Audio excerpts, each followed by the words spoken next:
So matagal na. 300 years na. 300 years na. Wow. Tingnan nyo itong mga pintuan nila. Mga original talaga. Wala bang multo? Nakakaramdam na rin kayo?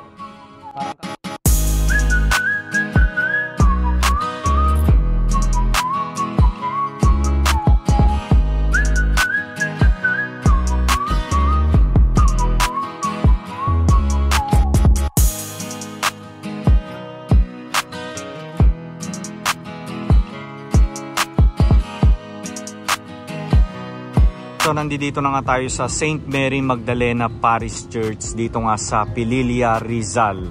Ayan. So daan muna tayo ng simbahan bago tayo dumiretso sa isang ancestral house.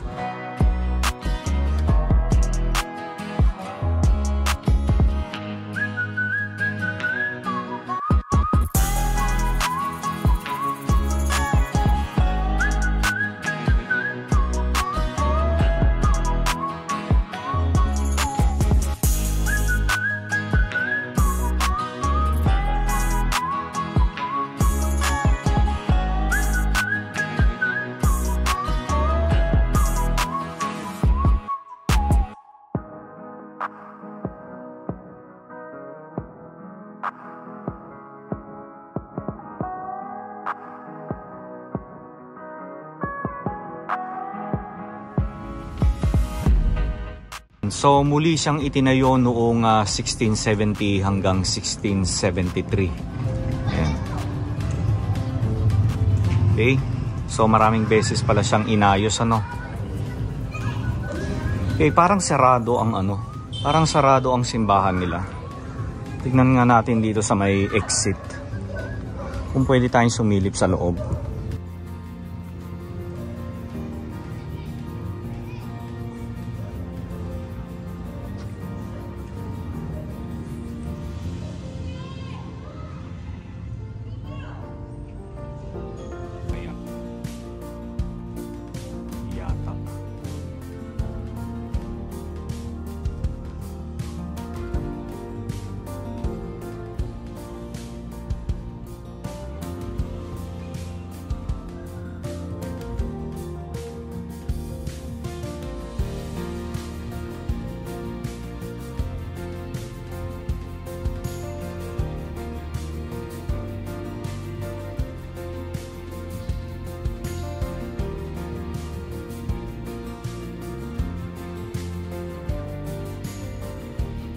So nakapag-pray na tayo kahit papano. So usually ganoon naman talaga yung ginagawa natin pumapasok tayo ng simbahan kapag dumadayo tayo ng ibang bayan para mag-pray. Ayan.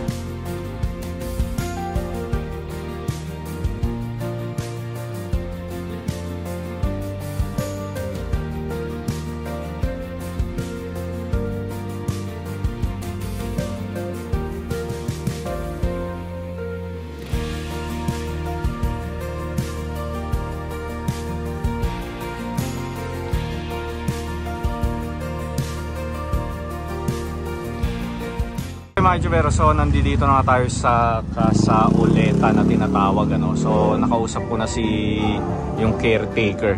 Ay pasok na raw tayo. Ay kuya. Wow. So kuya, ilang taon na itong bahay na ito? 300 years na ito. 300 years na ito? Oo. Meron na kayo 1980. Binago, 1988. Ang 1988 nung 1978. 1978 nung ni-restore siya, binago. Binago. Kasi puro tabihan dati. Puro Puro kahoy. Puro kahoy. Tapos itong mga kahoy na to, wala pa yun dati. Ay, yung mga bato na yun, wala pa noon. So matagal na. 300 years na. 300 years na. Wow. Matagal na. Grabe yung mga kagamitan, Wow. Tingnan nyo yung paintings, So, tagal na. Mukha nga eh. Tingnan nyo itong mga pintuan nila, Mga original talaga,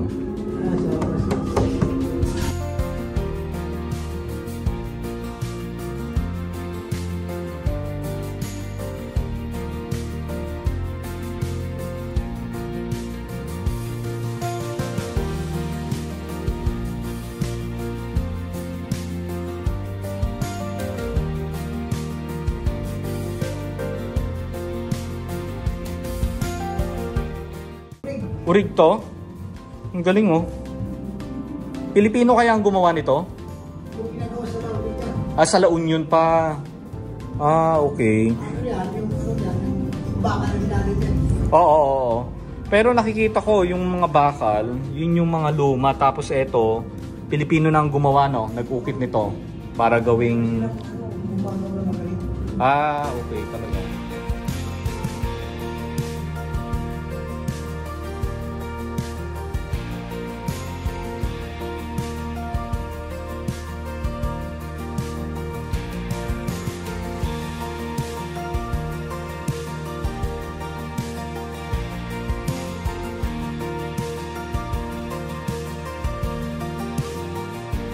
Multo? Hindi, nakakaramdam na eh. Ah, nakakaramdam na rin kayo? Parang kaluskos, ganyan. Oo, may nagkasara ng pinto. Tapos, hindi ko pala kung kapitbahay. Siyempre ba? Pagkakalam ko sa mga kapitbahay. Oo. Mga nagkakalampag ng pintuan. Bigla nang nagsasara. Nakakatakot nga yun.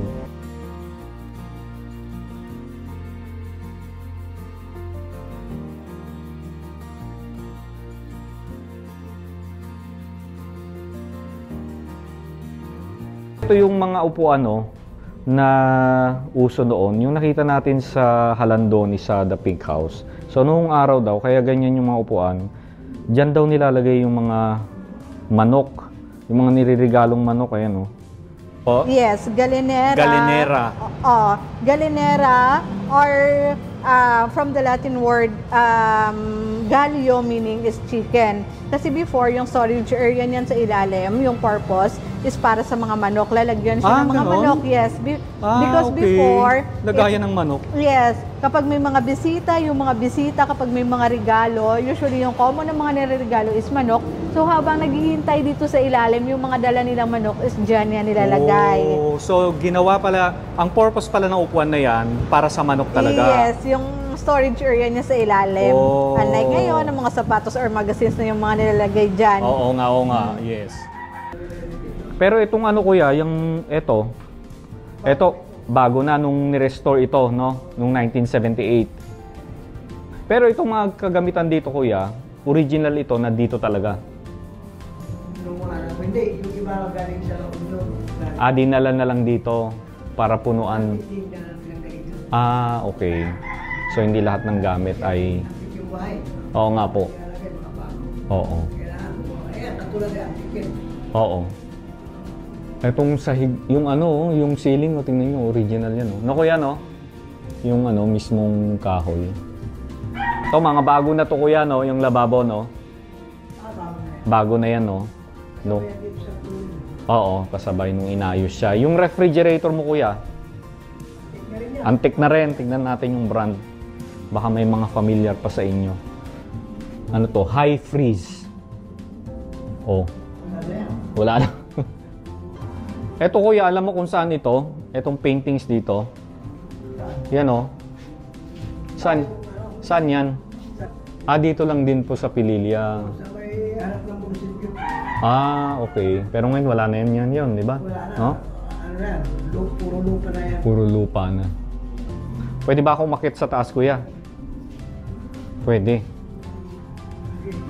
Pwede daw. Ito yung mga mahiwagang stairs,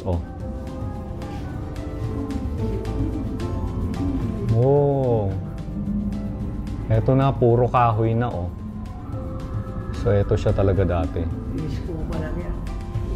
Inis-is, no? Pero hindi ganyan na yung kulay niya nung inayos to. Siguro maitim na, no, kuya? Nilihan na lang para... Oo.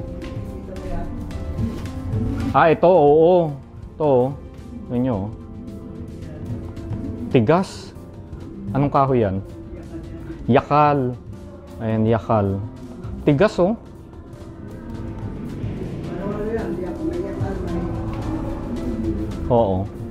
Pero itong hagdan, kuya, original to, no? Halata. Nung araw, no? Nagpaan na kami kasi syempre malinis nililinisan nila rito sa loob. Maayos Kayo ba naglilinis dito, kuya? Ay, yung kasama nyo. Eto ba yung may-ari, kuya? Sila? Sila ba yung may-ari? Eto.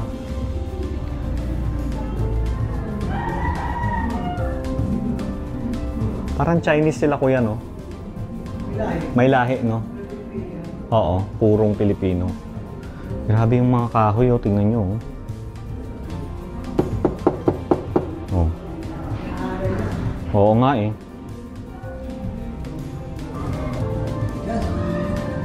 Kuya, yan, original yan, ano? Yan, oh, yung ceiling. Oo. Yan dati mga kalo dito. Oo. Ginamit. Pero hindi ba siya, ano, wala bang tulo ito? Wala. Wala naman? Ano, no? Tisa. Ang bubong. Tisa. So, ito yung ginagamit nung araw ng mga... Nung araw, pag lalaki, ito yung relax nila. So, pinapatong yung paa dyan. Doon sa mga nanganganak, no? Paanakan nung araw. Kasi... Ano eh, yung mga babae naman kasi nung araw, 'di ba, sa bahay lang nanganganak, kuya, no? Botaka. Malinis dito, ah. Oo. Minsan hindi na nalilinisan eh. Oh, ganito siya nung araw, kuya. Ah. Pero ito yung maayos na, no? Ah, ito na 'yon.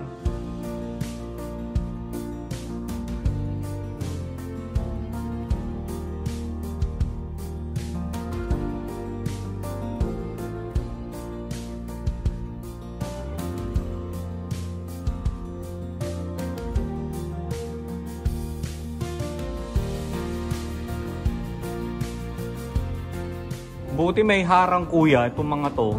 Kasi yung alikabok minsan eh. 'Di ba? No? Sa mga sulok-sulok.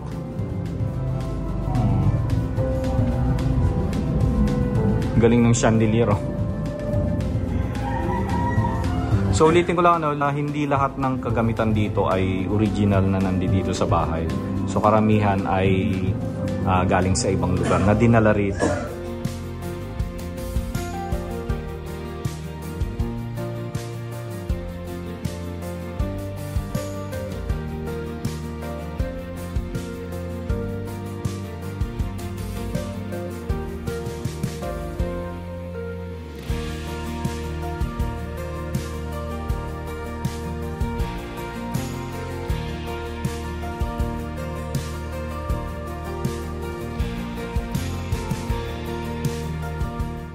Bibigyan kita. Oh, sige, silip lang. May ilaw ba? Wala. Medyo madilim lang dito, no? Pinasilip lang sa atin ni kuya.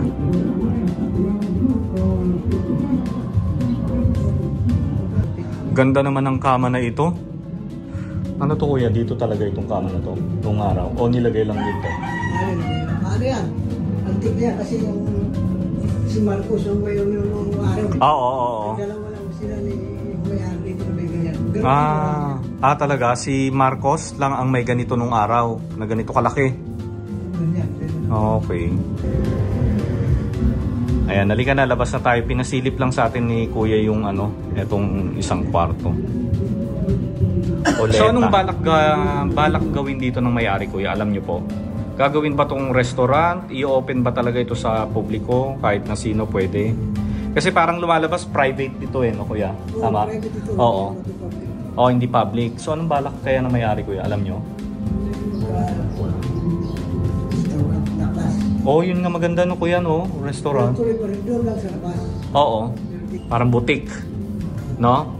Pero sana pwede rin pumasok yung tao dito sa loob. Para mag-view, no? No? Kailan lang doon sa labas. Oo. Hindi na rin sila pumasok dito, man. Oo, di ba? Mag-view.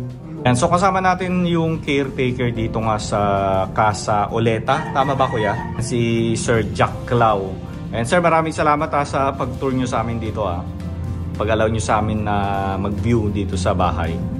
Salamat po. Kaway ka man, sir. Ayan, si Sir Jack Clau.